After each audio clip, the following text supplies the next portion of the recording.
बिस्मिल्लाहिर्रहमानिर्रहीम। अस्सलाम वालेकुम प्यारे पाकिस्तानी। उम्मीद आप जहाँ होंगे खुश होंगे या खुश रहने की कोशिश कर रहे होंगे। मौजूदा हालात के सिनारियों में इस वक्त मेरी आज की वीडियो का जो मौजू है बेसिकली वो ये है, एक्स चीफ जनरल बाजवा का पाकिस्तानी इकानमी पे खुदकुश हमला। उस बंदे ने खुदकुश हमला करके पाकिस्तान की इकानमी को तबाह किया जो पिछले 75 साल से ये अदारा करता चला आ रहा है। आज मेरी नज़र से वो एक शेर गुजर रहा था जिसमें 30-40 साल पहले इन्हीं जज्बात का इजहार किया गया। वो मैं अभी आपको दिखाता हूँ मैं साथ साथ स्क्रीन के ऊपर कि उस वक्त भी इसी तरह जबर के साथ और तबाही के साथ इस इदारे में बैठे हुए ऊपर के जनरलों ने मुल्क को तबाह किया था। और उसके लिए उस वक्त के शायर शुरा ने जिस तरह की शायरी की, जिस तरह के जज्बात का इजहार किया उस असर के ज़माने के लोगों ने, लेकिन अवाम ने उठ के मुकाबला नहीं किया। उस वक्त तो चलो कह सकते हो कि इन्फॉर्मेशन मालूमात इतनी ज़्यादा नहीं थी लोगों के पास, इसलिए उनको पता नहीं चला, लेकिन आज तो पता चल चुका है, आज तो निकली है बाहर। नहीं तो यही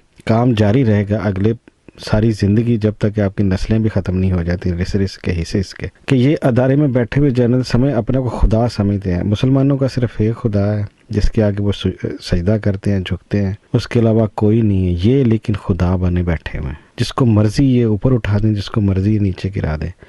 ये क्रिमिनल्स को चाहे ला के उस मुल्क का हुक्मरान बना दें, चाहे किसी ईमानदार को निकाल के बाहर फेंक दें, जिसको मर्ज़ी ये ज़िंदगी की सज़ा दें, जिसको मर्ज़ी ये मौत की सज़ा दें।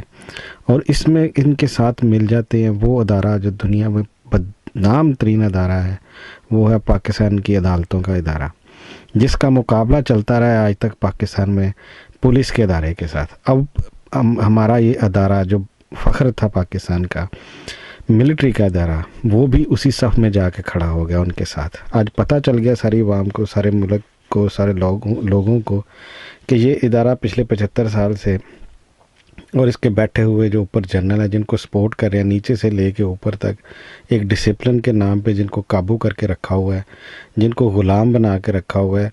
2500 ऑफिसर्स को जबरी रिटायर कर दिया गया या कह लें निकाल दिया गया, जो कि इनकी किसी भी बात से छोटा मोटा इख्तलाफ कर रहे थे, जो उन्होंने इस मुल्क के साथ ऑपरेशन किया, रिजीम चेंज ऑपरेशन किया, जिसमें क्रिमिनल्स को, और इतराज़ सिर्फ यही होगा कि क्रिमिनल्स को ला के बिठा दिया आप लोगों ने, डाकुओं को ला के बिठा दिया जिन्होंने लूटा और घसूटा और कुटा भी इस मुल्क और अवाम को। जो इमरान खान पे हमला हुआ, जब उसकी वीडियोस बाहर आ रही हैं कि पुलिस गुजरात में पुलिस के ऑफिसर्स खुद अपने मोबाइल से वीडियोस बनवा के उस बंदे की निकाल रहे हैं, किसके कहने पे? इसमें मैं इससे मुत्तफिक हूँ, 100% इस पर कायल हूँ कि इसमें चौधरी बरादरान भी पूरी तरह शामिल हैं।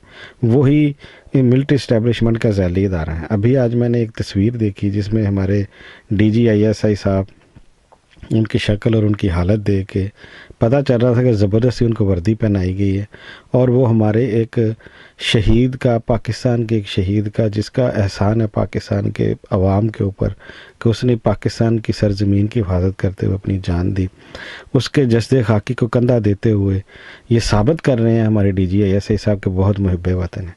जो उनके करतूत हैं, डर्टी हैरी बने बैठे हैं, वो जो उन्होंने किया अभी तक, और जो उनकी शक्ल से नज़र आ रहा है कि जैसे अभी वो, मैं क्या कहूँ, मैं किसी बार से उठ के आ रहे हैं जहाँ से वो उन्होंने दिन रात याशियाँ करते हैं और मज़े करते हैं, और उनकी बॉडी से, बॉडी लैंग्वेज से कहीं मुझे वो फ़ौजी नहीं लग रहे, कहीं मुझे वो नहीं लग रहा कि सारी ज़िंदगी में कहीं उन्होंने फ़ौजी ट्रेनिंग भी की है। जिस तरह के उनके बाल हैं, जिस तरह से उन्होंने वर्दी पहनी है, जिस तरह टोपी पहनी है सर के ऊपर, ये फ़ौजियों की तौहीन है। ये उस अदारे में उस जेंटलमैन की और उस मुहिब्बे वतन पाकिस्तानी मुजाहिद की तौहीन है जो अपनी जान हथेली पे लेके बॉर्डर पे खड़ा है, जो अपने जान से ज़्यादा अपने वतन को अजीज़ रखता है।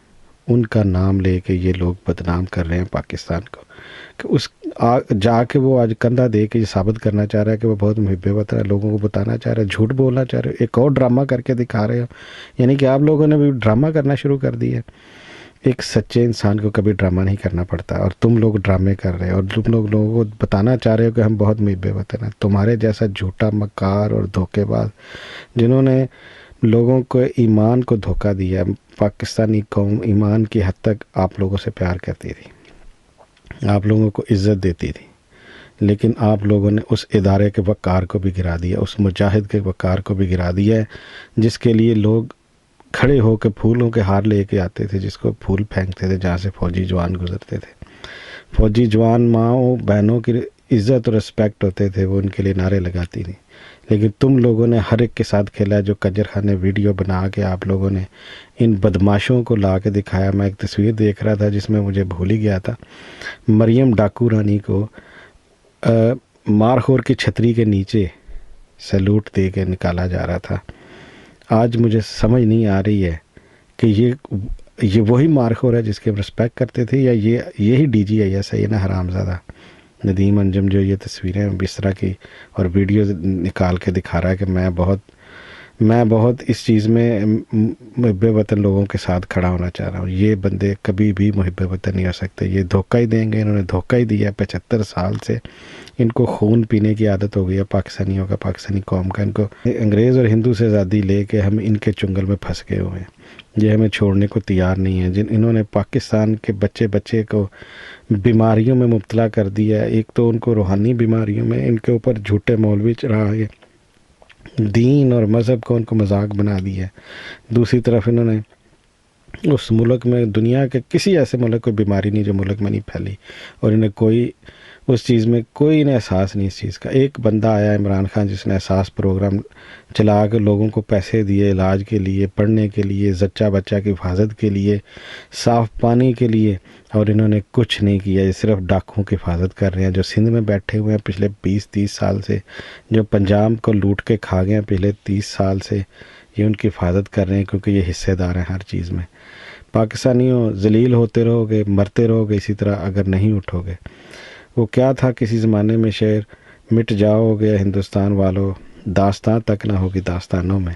وہ مجھے نہیں پتا اب یہ شعر کس نے، علامہ اقبال نے کس نے کہا تھا، لیکن یہ پاکستانیوں آپ کے لیے بھی یہی شعر ہے کہ آپ کی داستان تک داستانوں میں نہیں یہ چھوڑیں گے. یہ جھوٹے اور مکار جنرل جو غدار ہیں، جو دوسری خفیہ ایجنسیوں کے اصل میں ایجنٹ ہیں آگے سے، انہوں نے ابھی تک کوئی ایسا کارنامہ کر کے نہیں دکھایا جس پہ پاکستانی فخر کر سکے، سوائے اس کے کہ ایک میرے جیسا محب وطن پاکستانی آج تک لڑتا آیا ان کے لیے ہر جگہ پہ. یہاں مجھے افغانی ملے یا کسی بھی قوم کے لوگ ملے، بنگالی ملے، اور وہ باتیں کرتے تھے جو آج میں کر رہا ہوں، اور میں دیکھ کے سارا کچھ سہ کے اس سے پہلے کہ اگلی نسلیں پھر اسی طرح ان کو تباہ کیا جائے، ان کے مستقبل کو تباہ کیا جائے. اٹھ جاؤ پاکستانیوں، ورنہ یہ آپ کو ذلیل کر دیں گے، رسوا کر دیں گے. ڈاکوؤں اور لٹیروں کو لے کے آنے والے کبھی آپ کے ہمدرد نہیں ہو سکتے، کبھی آپ کے دوست نہیں ہو سکتے. یہ ادارے میں بیٹھے ہوئے لوگوں کو بھی خیال کرنا چاہیے کہ ان کی اولادیں، ان کی نسلیں جو جونیئر رینک کے آفیسرز ہیں، رینک اینڈ فائل کو سوچنا پڑے گا کہ یہ آپ لوگوں نے یہاں سے ریٹائر ہو کے پھر جا کے کہیں پہ گارڈ کی نوکری کرنی ہے، کہیں پہ مزدوری کرنی ہے، دھکے کھانے ہیں. آپ کے لیے کوئی سہولت اور مہیا نہیں کی گئی، نہ ادارے میں نہ ادارے کے باہر. یہ اب آپ لوگوں نے سوچنا ہے. جب تک آپ ان ڈاکوؤں سے جانیں نہیں چھڑائیں گے، جب تک آپ خود ان کو احساس نہیں دلائیں گے اپنی نفرت سے، یہ کبھی بھی آپ کو نہیں چھوڑیں گے. آپ جس طرح بھی کرنا پڑے ان سے اگر جان چھڑائیں گے تب آپ کی نسلوں کے لیے جگہ بنے گی، ورنہ اسی طرح سسکتے رہیں گے. 75 سال میں اس ملک میں ککھ نہیں بننے دیا، اور آگے بھی انہوں نے نہیں بننے دینا. جب بھی وہ ملک اٹھنا شروع کرتا ہے اس کو نیچے گرا دیتے ہیں. 6% کی رفتار سے ترقی کرنے والا پاکستان عمران خان کے دور میں جو پاکستان کی تاریخ میں نہیں ہوا، اس کو واپس تروڑ مروڑ کے گھڑے میں پھینک دیا، ڈاکوؤں کو لا کے بٹھا دیا اوپر. اس کے ساتھ ہی یہی میرا میسیج ہے پاکستانیوں. اس کے ساتھ ہی میں اپنی بات ختم کرتا ہوں. پاکستان زندہ باد، پاکستانی قوم پائندہ باد.